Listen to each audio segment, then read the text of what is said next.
तुम्ही आताच म्हटलं जेव्हा मला ब्रेक घ्यायचा होता तो ब्रेक घेतला.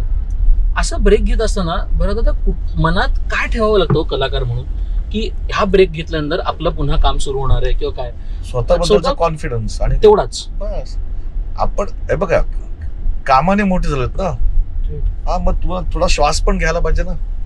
तो श्वास घ्या. जेव्हा आपण बॉलिंग करतो किंवा दुसरी ओव्हर किंवा तिसरा बॉल जर अजून चांगला टाकायचा असेल तर अजून 2 बॉल मागे जातो ना. परत थांबतो जोरात.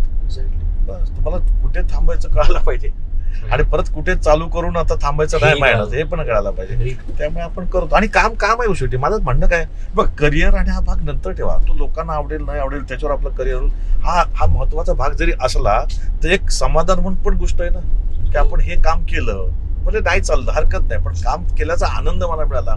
मी कामात जर आनंद शोधला ना किंवा सगळ्यांनीच तर ते आपोआप तुमच्याकडे यशाकडे नेते. मग आपण त्याचे ते वजन तागडी घेऊन बसायला नाही पाहिजे आपल्याला. यात किती ग्रॅम मिळालं त्यात किती किलो मिळालं काही गरज नाही.